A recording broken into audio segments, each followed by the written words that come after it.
సరే ఏంటంటారు ఈ కేసు ఎందుకు వేయాల్సొచ్చింది బండి సంజయ్ గారు? అండ్ దీని గురించి పూర్తి వివరాలు ఏం చెప్తారు?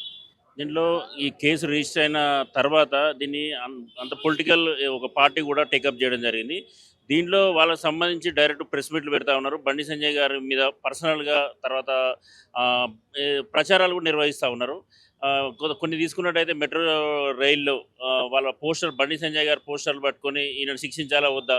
వాళ్ళ కొడుకు చేసిన నేరానికి ఈయనను శిక్షించాలా వద్దా? అదేవిధంగా వాల్ పోస్టర్‌లు బండి సంజయ్ గారి పేరు మీద వాల్ పోస్టర్ ఇవన్నీ వేయడం చూసి ఆయన ఆహ్, నా పరువుకు, ప్రతిష్టకు దెబ్బ తగులుతుందని చెప్పేసి ఆయన డిఫమేషన్ కేసు వేయడం జరిగింది. ఈ డిఫమేషన్ కేసులో సిటీ సివిల్ కోర్ట్ ఇచ్చిన ఆర్డర్ ఏందంటే, గతంలో దీనికి సంబంధించి పెట్టిన పోస్టర్‌ని కూడా డిలీట్ చేయాలని చెప్పేసి, అదేవిధంగా ఫర్దర్‌గా కూడా ఈయన బండి సంజయ్ పేరును ఎక్కడ కూడా ఎత్తొద్దని చెప్పేసి సిటీ సివిల్ కోర్ట్ ఒక ఇంజంక్షన్ ఆర్డర్ ఇవ్వడం జరిగింది. దీనికి తదుపరి ఏందంటే ఆయన పేరు ప్రతిష్టలు దెబ్బతింటున్న ఉద్దేశంతో ఒక కేంద్ర మంత్రి హోదాలో ఉన్నారు కాబట్టి, ఆయన ఈ సిటీ కోర్ట్‌ని ఆశ్రయించడం జరిగింది.